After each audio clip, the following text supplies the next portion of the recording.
Bien, adelante, señores, pueden comenzar con su presentación. Le escuchamos. Tá. Profe, nós vamos falar sobre o capítulo 54 do livro de Guyton, que seria sobre os sentidos químicos, gosto e olfato. E eu vou começar com a introdução, que seria sobre o sentido del gusto, que é um dos sentidos químicos do corpo humano. Sua função principal é detectar as substâncias químicas presentes em los alimentos e nos ajudar a decidir o que é seguro e beneficioso para comer. Los receptores del gusto se encontram nas papilas gustativas da língua e de outras partes da cavidade oral, e existem vários tipos de papilas, que seriam as filiformes, fungiformes, circunvaladas e foliadas, sendo que nem todas contêm receptores. E, no total, nós reconhecemos 5 sabores básicos, que seriam o doce, salado, ácido, umami e amargo. E eu vou falar só um pouco sobre eles, porque os outros companheiros vão falar mais aprofundadamente, acho que é assim que fala. El dulce señala a presença de carboidratos, que é nossa fonte principal de energia. El salado está relacionado com o equilíbrio de eletrolitos, especialmente del sódio. El ácido nos avisa de alimentos em descomposição ou pouco maduros. El amargo serve como mecanismo de defesa contra substâncias potencialmente tóxicas. O umami se relaciona com os aminoácidos, por lo tanto, com outras proteínas. E as moléculas de los alimentos se dissolvem na saliva e estimulam os receptores de células gustativas. Essa informação viaja até nosso cérebro através de 3 nervios, que seria o vago, glossofaríngeo e o facial. E aí, finalmente, as señales chegam à corteza gustativa en el cerebro, onde se produz a percepção consciente del sabor. E dessa forma, o sentido del gusto não só nos permite desfrutar o sabor da comida, como também cumpre uma função de supervivência, que seria nos ajudar a selecionar o que necessitamos e a evitar o que poderia ser maléfico para nós. Coloca no próximo slide aí, Cassiano, por favor. Não, volta então, voltando. Volta também. E aí, no slide diz o objetivo deles, que seria resumir a fisiologia do gosto e olfato, desde receptores periféricos hasta vias centrais e controle de comportamento alimentar. Tem uma breve introdução também do olfato, só que só nesse slide, porque outros companheiros vão falar também. Porém, o olfato detecta mesclas completas de odorantes e se associa fortemente com a memória e emoção. Então, os dois sistemas colaboram. O sabor percebido integra informação gustativa, olfatorial retronasal, somatosensorial e viscerosensorial.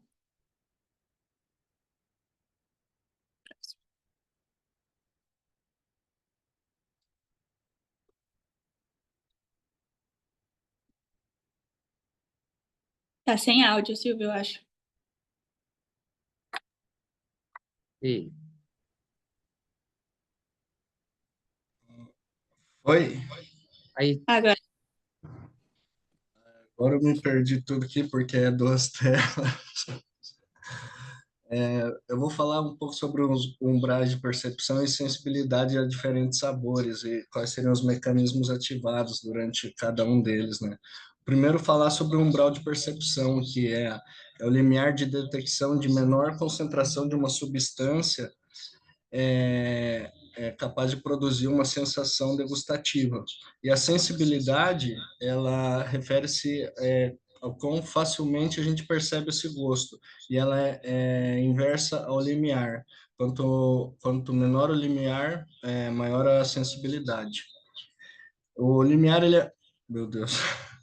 O limiar, ele é medido em moles, que é uma unidade de matéria, onde uma massa de mol é igual ao peso da sua substância em seu peso molecular em gramas.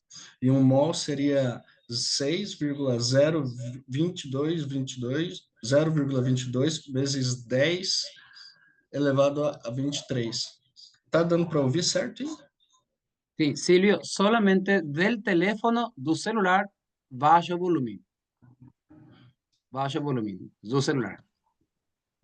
Só Tá baixa o mais volume baixo, Tá, o volume, tá bom? Aí, fala aí. certo? Vamos ver se vamos... Sim, aí está. Daí, quais seriam, para exemplo, né? Um mol seria 6,022 vezes 10 ao elevado a 23. Nós começamos a sentir, começa a ser perceptível a partir do 0,009 moles. Abaixo disso aí, a maioria das pessoas não percebe o gosto ácido, e acima o gosto ácido fica cada vez mais evidente. Nossa, tá horrível isso aqui, gente. Só, só um segundinho. Esse umbral, ele se diferencia, o número dele se diferencia de acordo com cada substância, né, com o gosto de cada substância. Por exemplo, os ácidos fortes são a partir de 0,009, que seria o do ácido clorídrico, o mol do ácido clorídrico. Essa é a menor concentração que as pessoas conseguem detectar o ácido na água. O salgado e o doce, eles têm a mesma percepção, que é 0,001 mol, que no caso do sal seria o cloreto de sódio, o sal de cozinha comum, e o doce é o grau da sacarose. Aí o amargo tem uma particularidade bem interessante, que ele é muito menor que os outros. O número dele é 8 vezes 10 elevado a menos 9. E isso tem uma explicação evolutiva, porque o sabor amargo sempre foi associado a substâncias que sejam danosas ao nosso corpo, né? Como toxinas e venenos, que normalmente têm o gosto amargo.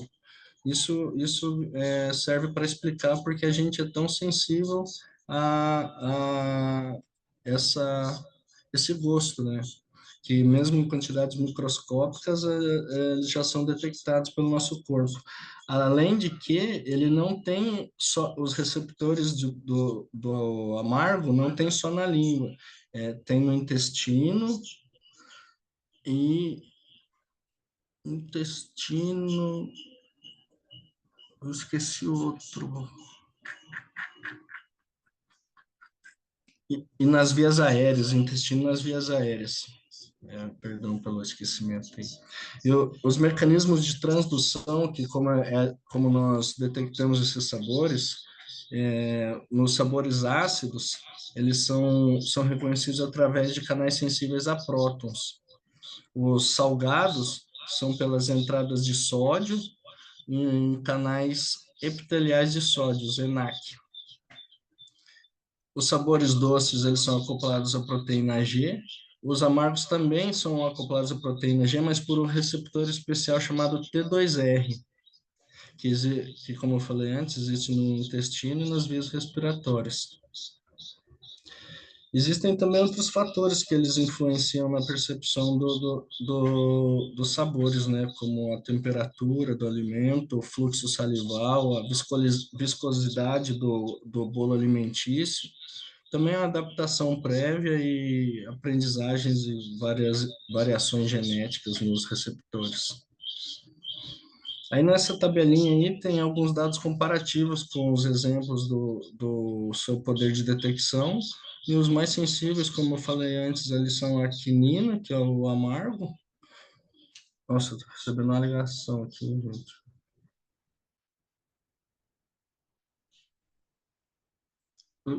Tá, porra.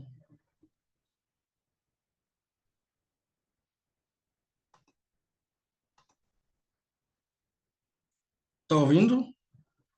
Sí, te escuchamos todo. É, como eu estava terminando ali, professor, saiu aqui sem querer porque eu recebi uma ligação. Dale, dale, continúa nomás. Os mais sensíveis são a quinina, que é o detector do amargo, né? E os menos sensíveis são a sacarose e os intermediários são o sal e ácidos. É o que resume a tabelinha ali.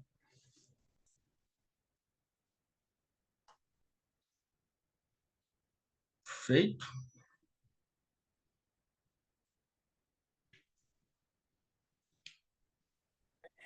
Olá, prof. Olá a todos. Eu vou falar sobre gemas gustativas e sua função. Dá para ouvir bem? Tá dando para ouvir? Está Sim, escuchando? Sim? Tá. As gemas gustativas, elas são botões gustativos na nossa língua, que nós temos na parte da nossa língua, né? Parte dorsal da nossa língua. Ela tem a função de detectar os sabores. Cada gema, ela vai medir em torno de 80, iema, não sei como fala em espanhol, vai medir em torno de 80 a 100 micrômetros. Elas são inervadas pelas fibras do nervo facial, que é responsável pela inervação anterior da língua, pelo nervo glossofaríngeo, responsável pela região posterior da língua, e pelo nervo vago, responsável pelo epiglote, faringe e esôfago. Aqui na imagem está mostrando mais detalhes dessa gema gustativa. Essa gema gustativa ela tem um poro gustativo, que é como se fosse uma porta de entrada, é uma abertura, onde as substâncias que estão dissolvidas elas entram. As substâncias que no caso são os alimentos que são dissolvidos pela saliva, né? Ele entra por esse poro gustativo da gema.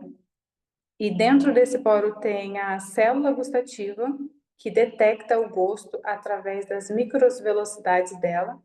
Então, a comida ela entra por esse poro e ela vai tocar nessas microvelocidades, que vão detectar o gosto. Aqui fala também, que faz parte da estrutura, né? A célula basal, ela vai funcionar como uma fábrica de células gustativas. Quando as células gustativas antigas morrem, que elas não vivem tanto tempo, né? A célula basal, ela fabrica novas células gustativas. Aqui também está falando das células epiteliais. É como uma parede de proteção que vai dar sustento a essa gema gustativa. As fibras nervosas são os 3 nervos que eu falei anteriormente, que vão ser responsáveis por levar essa informação até o cérebro. E o tecido conjuntivo epitelial, ele dá suporte, sustento, né, e nutrição e proteção a essa gema. Então, em resumo, a função da gema, né, ela é detectar o sabor, depois transformar esse sabor em um sinal elétrico que vai se chamar transdução. Se for sal ou ácido, ela vai usar o caminho iônico. Se for doce ou amargo ou umami, ela usa o caminho GPCR.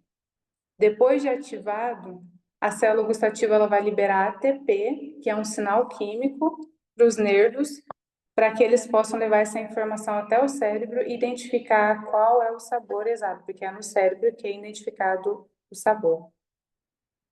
É isso.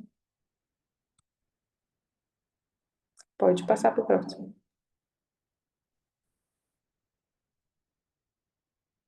Buenas tardes. Entonces, yo voy a hablar sobre la transmisión de señales gustativas en el sistema nervioso central, pero yo no puedo hablar sobre eso sin antes dar recordar un poquito sobre la anatomía, sobre la histología de la lengua. ¿Qué tipo de receptor tenemos en el gusto? Son los quimioreceptores. Cerca de aproximadamente 10.000 receptores. La lengua tiene una mucosa, que es el epitelio escamoso estratificado, no queratinizado en algunas partes y queratinizado en otras partes. O no queratinizado vamos a encontrar en la región ventral y en el tercio posterior de la lengua. Y lo queratinizado en la región dorsal, los 2 tercios anteriores. ¿Por qué tenemos que hablar sobre la mucosa y por qué es importante hablar sobre el tejido que es no queratinizado? Porque todo tejido que no es queratinizado necesita estar humedecido, humectado para no sufrir lesión. Tenemos otros ejemplos como la córnea, la vagina, son epitelios también no queratinizados que precisam estar umedecidos o humectados. Sobre los músculos. ¿Cuántos músculos tiene la lengua? La lengua tiene 17 músculos, siendo que son divididos en extrínsecos y intrínsecos.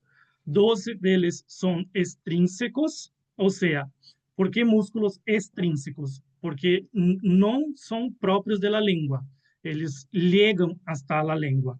Son un número de pares, por eso que son 12, son 6 de la derecha y 6 de la izquierda, y los músculos intrínsecos son 5, siendo que un es ímpar, que es el lingual superior. Ahora voy a pasar aquí o slide, que yo hice un diseño más o menos para se quedar más fácil el entendimiento.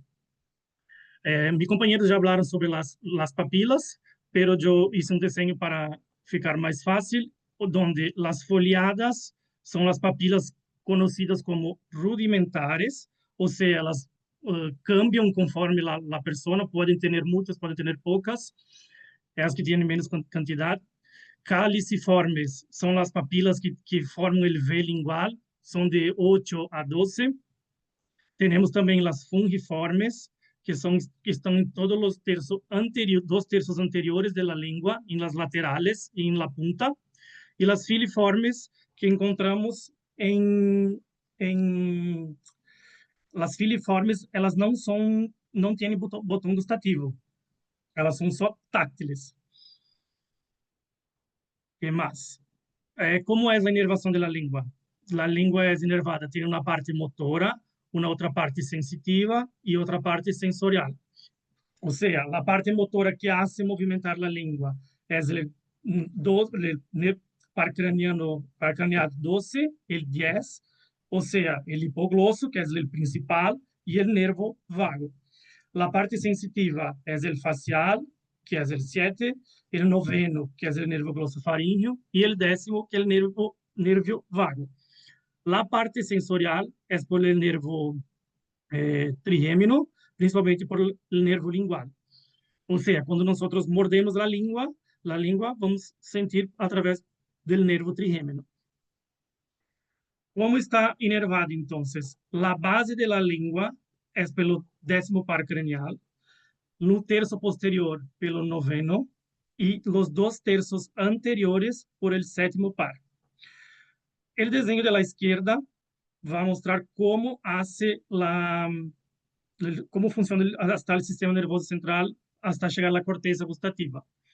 Entonces, todo empieza por el botón gustativo, por los 3 pares craneales.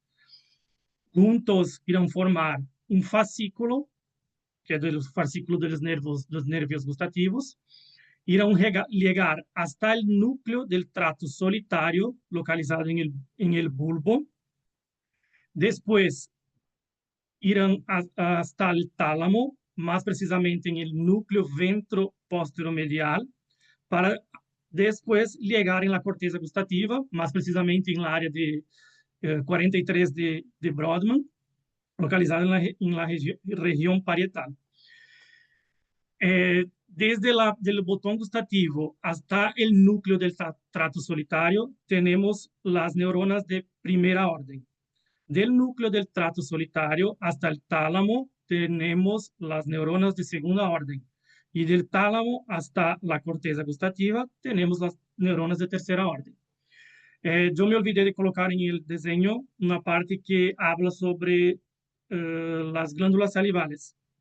Tenemos también saliendo del trato solitario fibras que van a los núcleos de salivales superiores e inferiores que envían fibras eferentes a las principales glándulas salivales, que son submandibular, sublingual y parótida, para así producir la saliva. Es eso. Oi, gente, boa tarde. Yo voy a hablar un poco sobre las preferencias gustativas y el control alimentario. Las preferências gustativas são mecanismos biológicos que nos orientam hacia certos alimentos. Essa preferência não são fixas, elas mudam de acordo com a necessidade do organismo e cumprem um papel importante no controle da alimentação. Nós outros temos tipos de preferências que algumas pessoas já falaram, que é o doce e o umami, que nos orientam hacia carboidratos e proteínas, que são fonte de energia e construção para nosso corpo. O amargo, que induz um rechazo protector, porque muitas toxinas naturais têm esse sabor. O salado, que satisfaz a necessidade do sódio, pero em excesso pode resultar em aversivo ou prejudicial. E os factores modulares. As preferências se veem influídas por la genética, la experiência, o estado interno do corpo, as carências nutricionais, assim como os factores culturais e sociais. Também pode aparecer a aversão condicionada ao sabor, quando um alimento se associa com uma experiência negativa. E as implicações clínicas, a hipogeusia ou la ageusia, es decir, que la perdida del gusto reduz a ingesta de alimentos, e la digeusia es la alteração del gusto para afetar a aderência de medicamentos. E também todo isso tem um impacto na nutrição e na qualidade de vida das pessoas. Enfim, em resumo, as preferências gustativas são um sistema de defesa e adaptação que nos ajudam a cobrir as necessidades nutricionais e evita que substâncias perigosas e reduzem e regulam nossa dieta de acordo com o que o corpo necessita em cada momento. Foi essa a minha parte, gente.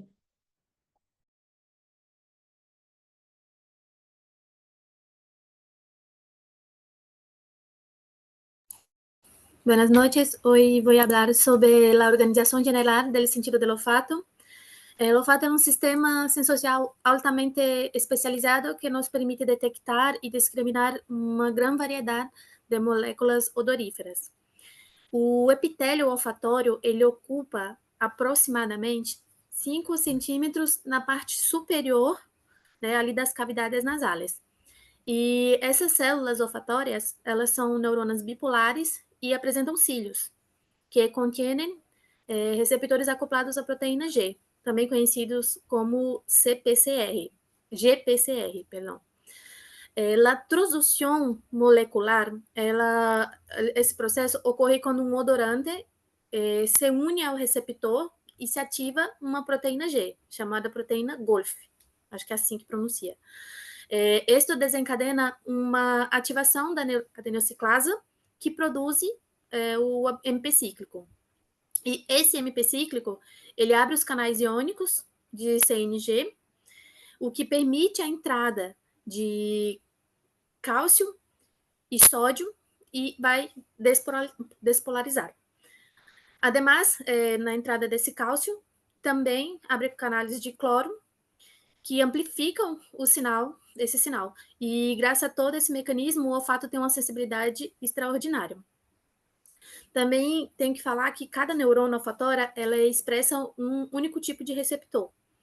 E os axônios das neuronas com esse mesmo receptor convergem ao mesmo glomérulo lá no bulbo olfatório. E isso genera uma sequência de códigos combinatórios que permite a gente reconhecer milhares de odores distintos a partir de um número, né, limitado desses receptores. Outra característica também muito notável dessas neuronas olfatórias é que elas têm a capacidade de se regenerar-se. Existe uma neurogênese constante, e esse processo ele pode diminuir com a idade ou com a exposição a agentes danantes no meio ambiente.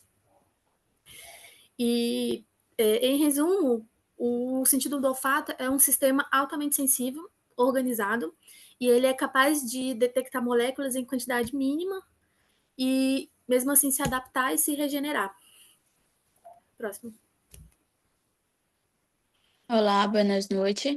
Vou hablar sobre estimulación y procesamiento temprano.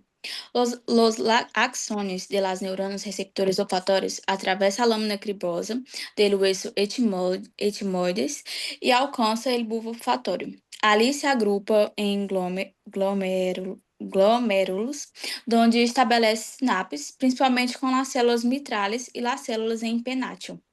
Este processamento inicial está regulado por interneuronas GABAérgicas, que modulam a atividade e evitam a saturação desse sistema. Cada glômero funciona como uma espécie de unidade funcional, que representa um tipo de receptor, criando assim um mapa químico dele estímulo olfativo. Organização glomerular.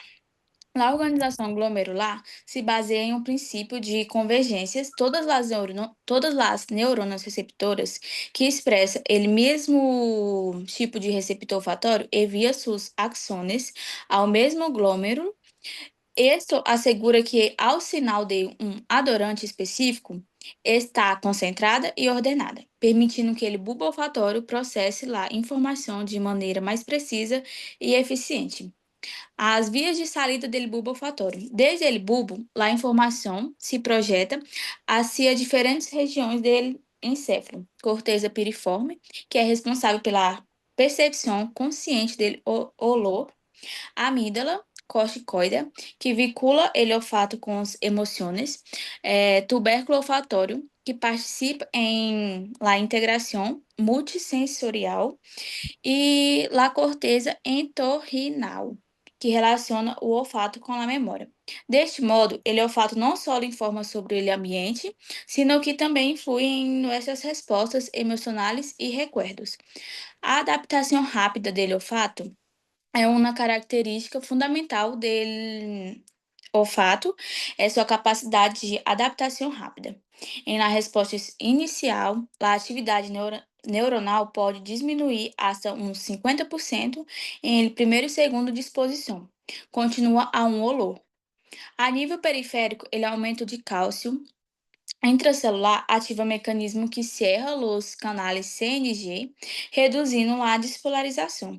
Em ele control central, interneuronas periglomerulares exercem inibição lateral, afinando ele contraste espacial do mapa de atividade e, finalmente, em la corteza órbito-frontal, os olares de fundo deixam de ser percebidos conscientemente, aunque seguimos sendo capazes de detectar câmbios ou novos estímulos. Inibição lateral e modulação por la respiração. A inibição lateral entre glômeros e células mitrales melhora o contraste dele sinal, assegurando que o cérebro identifica com claridade um olor frente a outros estímulos presentes. A respiração nasal também modula a percepção. Em la inspiração predomina a detecção ortonasal, aire externo. A expiração predomina na via retronasal. Sabores e olores de la boca. Umbral e intensidade do olor. O umbral olfativo varia enormemente entre substâncias. Pode haver hasta 1000 vezes diferença entre compostos. Por exemplo, em el mercaptano, tem um umbral extremamente baixo. Com a idade ou lesões, a sensibilidade olfativa pode reduzir-se hasta em uns 50% ademais. A relação entre concentração e intensidade percebida não é linear. Cerca de umbral, um pequeno aumento na concentração produz uma grande diferença na percepção de olor. Próximo. Bueno, yo voy a hablar sobre la transmisión de señales olfatorias hacia el sistema nervioso central. El epitelio olfatório se encontra en la parte superior de la cavidade nasal. Contém as células receptores olfatórias, que são neuronas especializadas. Suas prolongações captam as moléculas odoríferas e transformam esta informação em impulsos nerviosos. Os axônios dessas neuronas receptoras atravessam a lâmina cribosa do hueso etimoides. Ao atravessá-la, formam numerosos filetes, que em conjunto constituem ele nervo olfatório, que é ele primeiro par cranial. Estes filetes ligam ao bulbo olfatório, situado justo em cima da lâmina cribosa. Ali se agrupam em estruturas chamadas glomérulos, onde há-se contactos com outras neurônias, principalmente as células mitralis e empennátil. Em ele bulbo, a informação é organizada e refinada, antes dele continuar a ser el encéfalo. Os axônios dessas células mitralis e empennátil formam ele tracto olfatório, que se dirige hacia a base do cérebro. Pois ali, as fibras se distribuem em dois grandes sistemas, que é a via medial, também chamada primitiva, e a via lateral, ou também chamada antígua. Pode passar.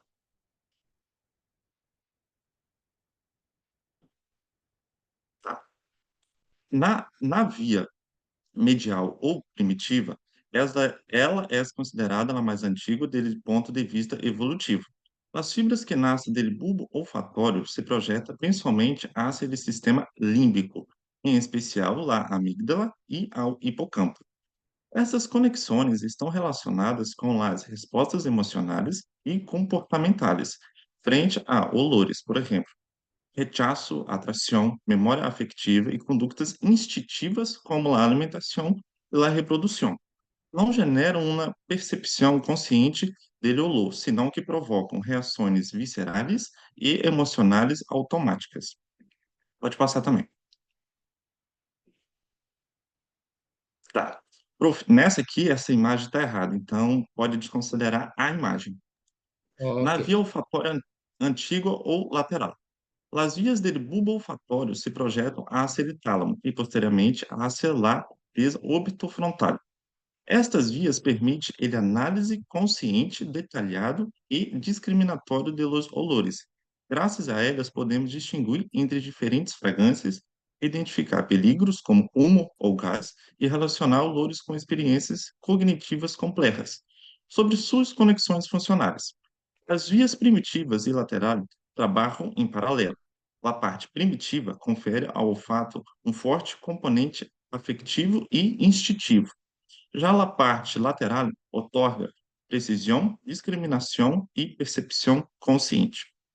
É isso.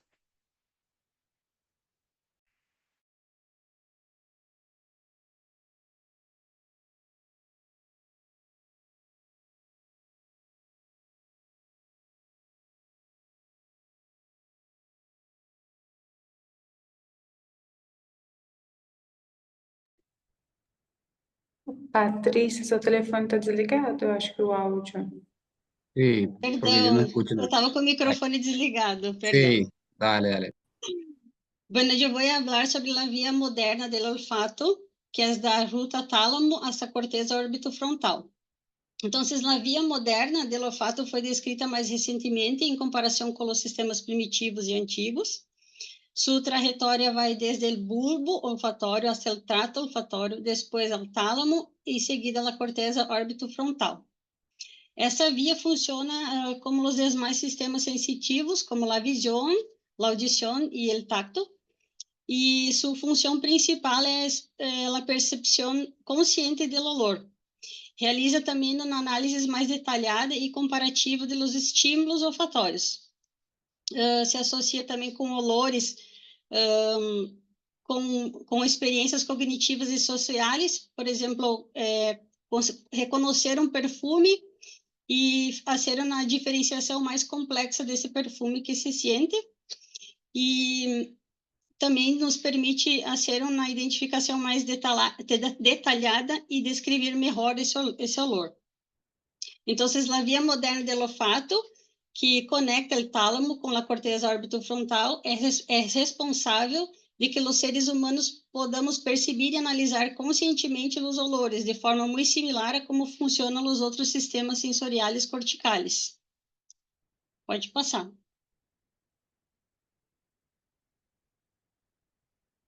Volta um.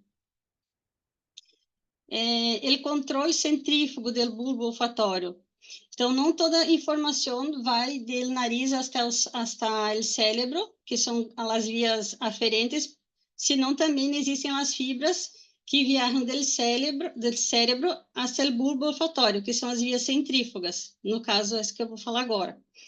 Então, essas fibras, elas se originam em regiões olfatórias do sistema nervoso central, ligam ao bulbo olfatório através do trato olfatório e terminam nas células de los grânulos, que são interneuronas inibitórias. As células de los grânulos enviam señales inibitórias às principais neuronas de salida do bulbo. Então, na função fisiológica do centro do controle centrífugo do bulbo, é que ele atua como um mecanismo de retroalimentação negativa, evita a saturação da resposta olfatória e também nos facilita reconhecer um olor específico dentro de uma mescla complexa. Por exemplo, um sabor específico dentro de um alimento, por exemplo, um tempero específico dentro de um alimento. As projeções descendentes são fibras nervosas que vão desde estruturas superiores do cérebro até o bulbo olfatório, ou seja, em direção de arriba hacia abaixo. Em lugar de levar o sinal, então, desde o nariz ao cérebro, você faz um caminho inverso. Então, você vai desde as fibras até o caminho do cérebro ao bulbo olfatório. Sua função principal, então, ligam às células de los gânglios em bulbo olfatório, que são interneuronas inibitórias. Essas interneuronas modulam a atividade das células mitrales, que são as que enviam a informação olfatória hacia o resto do cérebro. E é uma forma também de retroalimentação negativa e seletiva, que ajusta com o bulbo, que ajusta que o bulbo processe os olores.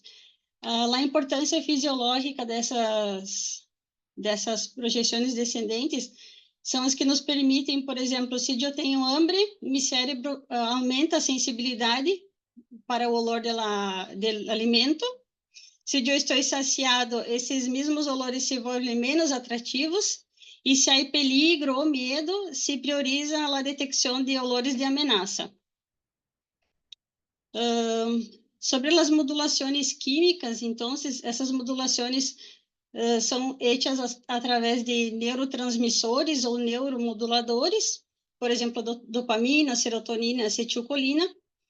Então, a dopamina ela modula a atividade das células mitrales e células não sei se está certo assim, porque eu pesquisei TUFET, que é um tipo de neurona que se encontra em bulbo olfatório, que influencia na sensibilidade e adaptação do olor. A serotonina afeta a plasticidade sináptica e pode alterar a percepção de odores.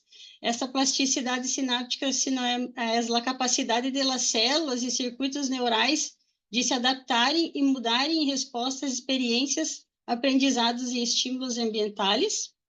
E a acetilcolina é importante para a modulação de transmissão sináptica no bulbo olfatório. Então, elas fazem mecanismo de modulação e integração multissensorial, e temos também as implicações químicas referentes a essas modulações químicas. Por exemplo, uma alteração nessa modulação química pode estar relacionada com distúrbios olfativos, como a hiposmia, que é a redução da capacidade de detectar odor. Indivíduos com hiposmia podem perceber odores, mas com menor intensidade que o normal. Ou anosmia, que é a perda total da capacidade de sentir odores. Pessoas com anosmia não conseguem detectar olores em absoluto, que podem ocorrer em condições neurodegenerativas ou psiquiátricas também. O controle top-down é um controle que se refere à influência de processos cognitivos e emocionais tem sobre a percepção sensorial. Ou seja, envolve atenção, memória, expectativa que podemos ter referente a esses olores percebidos. Deixa eu ver o que mais. Então, o controle centrífugo do bulbo olfatório é um sistema de retroalimentação negativa desde o cérebro que modula a atividade do bulbo e melhora a capacidade de discriminação de olores. Então, entender esse sistema é importante para compreender os mecanismos e diagnosticar também e tratar transtornos sensoriais, assim como para promover melhores hábitos nutricionais e de vida saudáveis. É isso.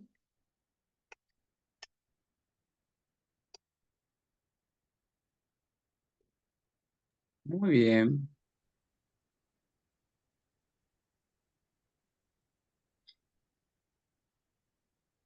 Esta parte de fisiología del gusto y el olfato, como en algún momento ya le había mencionado, es mucho de histología realmente. Entonces, muchas de las cosas que ustedes estudiaron en histo, otra vez se mencionaron acá. La diferencia está más bien en la cuestión de los receptores y las vías por donde viaja el estímulo, ¿verdad? Bien, entonces, vamos a poner aquí un ratito. Eh, ¿Pueden colocar desde el inicio, por favor, la tapa?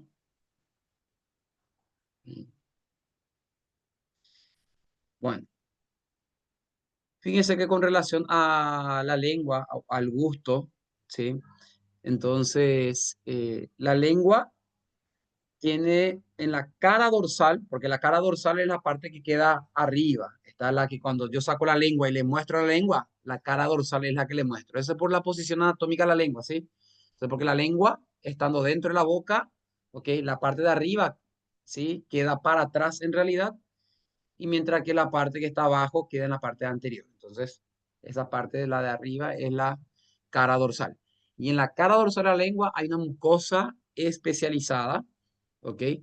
Entonces, la mucosa donde vamos a encontrar un epitelio plano, retificado, paraqueratinizado, y donde hay unas proyecciones que conocemos como papila.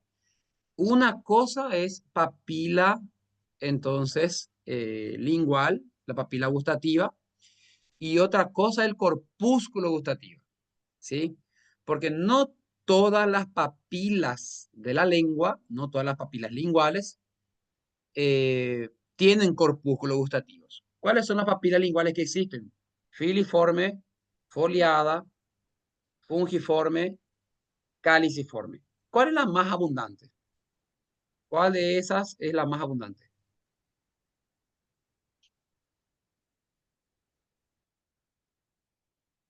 Filiforme. ¿Cuál de todas? ¿Cómo? Filiformes. Filiformes. Bien. Las filiformes son las más abundantes, ¿cierto? Entonces, las filiformes, las que son más abundantes, son justamente las que no tienen corpúsculo gustativo, ¿sí? Ellas no tienen corpúsculo gustativo. Mientras que las otras sí lo tienen. La filiforme, ¿cuál es su función? La filiforme, ¿cuál es su función? Y es netamente mecánica, ¿ok? Su función es netamente mecánica. ¿Estamos de acuerdo? Bien. Ahora, la filiforme es para darle una rugosidad a la lengua, ¿ok? Que le permite actuar como una especie de gancho. Tienen dirección o proyecciones hacia atrás. Eso es lo que hacen. Y bueno, no tienen corpúsculo gustativo. El corpúsculo gustativo ya sería ese grupo de células que hace rato estuvieron mencionando, ¿ok? Que ya son los que tienen las células capaces de detectar la composición o las sustancias químicas que están en los alimentos. Y así fueron relacionando entonces sustancias químicas con el salado, como el sodio, el hidrógeno con el ácido, el nitrógeno con el amargo, los carbohidratos con el dulce, ¿ok? El glutamato con el sabor umami, ¿sí? Bien, umami, ¿qué significa umami? Umami, sabroso, ¿verdad?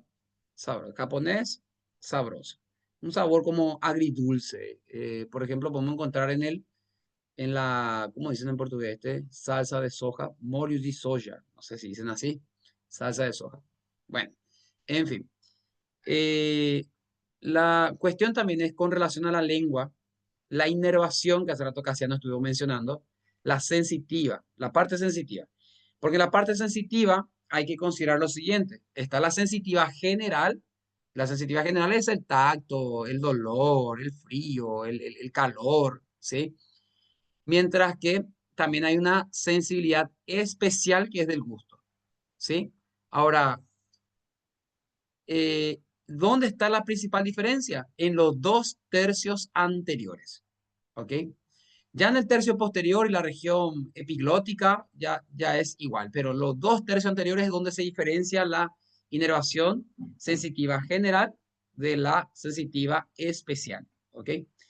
Bien, entonces los 2 tercios anteriores, ¿cuál es el nervio que lleva información del sentido del gusto en los 2 tercios anteriores de la lengua?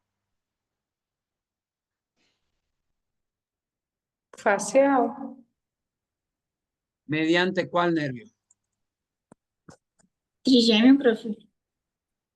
¿Trigémino o facial?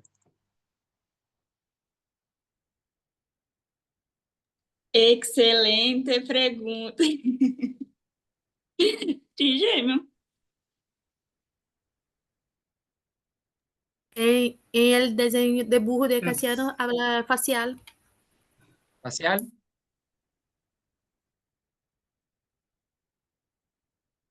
Ok. Entonces es el nervio cuerda del tímpano. Nervio cuerda del tímpano, que es el nervio facial. ¿Ok? Pero la cosa es, ¿quién va a querer marcar esa respuesta? ¿Sí? ¿Quién va a querer marcar el nervio cuerda del tímpano que es para el gusto? Sí, y ese es el nervio. Entonces, que se encarga de llevar la información de la parte del gusto, ¿está? De los 2 tercios anteriores de la lengua. En cambio, la sensitiva especial, general, que lleva información del tacto, temperatura, dolor, de los 2 tercios de la lengua, es el nervio lingual, que es la mayoría quiere marcar eso. ¿Okay? El nervio lingual, cierto, se encarga de los 2 tercios anteriores, pero de la sensitiva general. ¿Estamos de acuerdo? Mientras que en la sensitiva especial, los 2 tercios es nervio cuerda del tímpano, que es del facial. ¿Ok? Bien, el nervio lingual, en cambio, es del trigémino. ¿Ok? El nervio lingual es del trigémino. Ya después, el tercio posterior, de ahí para adelante ya es igual. El noveno par y el nervio vago, décimo par, ya son responsables. ¿Está? Solamente en los 2 tercios hay la diferencia. Bueno, bien mencionaba Casiano también que la lengua es un órgano principalmente muscular, tiene 17 músculos, correcto. Bueno, ¿cuáles son las papilas gustativas más grandes que hay? Y que se puede contar. Pues, la más grande, papila gustativa más grande, Las caliciformes. caliciforme. Y ella está en una cantidad entre 8 a 12. Están entonces en relación con el surco bilingual. Bien, con relación al olfato. Fíjense que el olfato, primero la cavidad nasal. La cavidad nasal es más grande de lo que parece. ¿Ok? Tiene 3 regiones: vestíbulo, región respiratoria y región olfatoria. Esa no interesa, la región olfativa o región olfatoria. La región olfatoria está bien en la parte posterior y superior, bien atrás y arriba. Y tiene una superficie muy pequeña comparando a las otras regiones. Eso en nosotros los seres humanos, porque en otros mamíferos, en otros animales, como un canino, la superficie de la mucosa olfatoria es tremenda. ¿Ok? Lo que permite que los perros puedan oler cosas que nosotros no olemos. ¿Ok?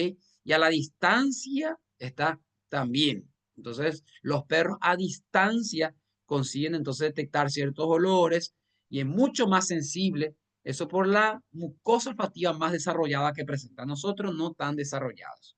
¿Ok?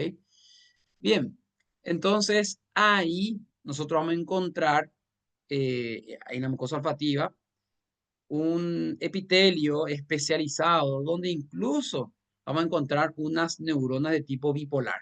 No se olviden que las neuronas bipolares solamente hay en 2 partes de todo nuestro cuerpo, en la mucosa olfatoria y en la retina. Ojo, ya vimos, ahora estamos en olfato. ¿Ok? Bien, entonces esas neuronas que con sus dendritas pueden captar estímulo de las sustancias odoríferas atrapadas en la capa de moco, ¿ok? Después con su axón tienen que atravesar un hueso. ¿Qué hueso tienen que atravesar? ¿Qué hueso tienen que atravesar? Etmoides. Sí, la lámina cribosa del etmoides, ¿ok? Y así después, esa primera neurona bipolar, cuando atravesó con su axón la lámina cribosa, llega en el bulbo olfatorio. En el bulbo olfatorio, donde conecta con la segunda neurona, para que después de ahí mande la información hacia la corteza cerebral. ¿Ok? Bien. Entonces, fíjense que justamente la cuestión del olfato está muy desarrollado con el gusto. ¿Alguna vez le pasó que estaban todos congestionados y después no tenía sabor la comida? ¿Les pasó alguna vez? Sí, esto está muy relacionado, ¿ok? Y fíjense en la época del COVID. En la época del COVID, ¿qué pasaba? Al COVID le encantaba esa región posterior y superior de la cavidad nasal, la región olfatoria, ¿sí? Y generaba un proceso inflamatorio ahí que hacía que estas neuronas después desaparezcan, mueran, se destruyan. Entonces, un paciente o una persona manifestaba de que perdía el olfato, ¿ok? ¿Cómo se llama la ausencia o la pérdida del olfato? ¿Cuál es el término médico para ello? ¿Cuál es el término que hace referencia a la pérdida del olfato? ¿Cuál es? Anosmia. Anosmia, ¿verdad? Bien, anosmia. La anosmia, pérdida del olfato, ¿sí? Y la pérdida del gusto, porque además de esto, el paciente, bueno, le colocaba el café, no olía el café, ¿ok? ¿Sí? No sé si hicieron el test del café, entonces cuando estábamos en la época del COVID, bueno, también era la cuestión del gusto. ¿Cómo se dice la disminución de la percepción del gusto o la ausencia incluso también? Ageusia. Ageusia, ageusia, está la ausencia del dolor, ¿sí? Bien, del gusto, perdón, ageusia, la ausencia entonces de la percepción del gusto. Y fíjense que hay personas que quedaron con esa secuela, ¿está? Entonces hay pacientes que manifiestan que hasta hoy en día el olfato no está igual que antes, después del COVID, o el gusto también, porque no sé si conocen casos así de lo que yo estoy mencionando. Bien, bueno, entonces ahí está. Están los test también que se hacen, no sé si alguna vez vieron una persona que es, bueno, se le cierra la nariz, ¿ok? Se le cierra la nariz y se le da, con los ojos cerrados, masticar una manzana. Y por la textura y demás, le pregunta si es una cebolla o una manzana. Entonces, como le dificultamos la cuestión del olfato, ¿está? Entonces entra en una confusión, ¿verdad? El cerebro entra en una confusión de que si realmente está masticando una manzana o es una cebolla. ¿Me están siguiendo? Entonces, a lo que yo voy es que hay una conexión del olfato con el gusto. ¿Me están siguiendo? Hay una conexión de olfato y gusto. ¿Sí? Bueno, ahí está. ¿Cuáles son los tipos de dolores que existen? Así como hay gusto, gusto salado, ácido, amargo, umami, ¿cuáles son los olores que existen? Que percibimos, que el ser humano percibe. Me pusieron del gusto, muy bien, del gusto está dulce, salado, amargo, ácido, umami y el olor Sí, a ver, uno, profesor. alcanforado, dos, pútrido, otro, bueno, me van a buscar entonces, ¿cuáles son entonces los Floral, olores que ¿está floral, bien? Floral, muy bien, floral es otro, muy sí. bien, otro, Frutal también. frutal, ok, muy bien, otro, está, achoné. Yo Bueno, estaba lembrando de los perfumes, por eso me recordé. sí, sí, no, no, pero está, se cita así, correcto. Bueno, muy bien, chicos. Solamente ya agradecerles por el compromiso, por estar acá, la responsabilidad, ¿ok? Entonces, muchas gracias por la presentación. Gracias a vos, hasta luego. Profe, Bueno, sí, te escucho. yo tengo una duda. Dime. Cuando yo estaba leyendo sobre los sentidos, yo li que olfato não passa por tálamo. ¿Ok? Después. Sí, es correcto eso. Los otros Sí, cuatro sentidos pasan por tálamo, pero el olfato otro no sí. pasa. Va a una vía más directa. Por eso mencioné justamente de que cuando llega la primera neurona, que es la bipolar, pasa la lámina cribosa, conecta con la segunda que está en el bulbo. Y de ahí, Direto pro esa bulbo. directamente a la corteza. Sí, perfecto. Gracias. Bueno.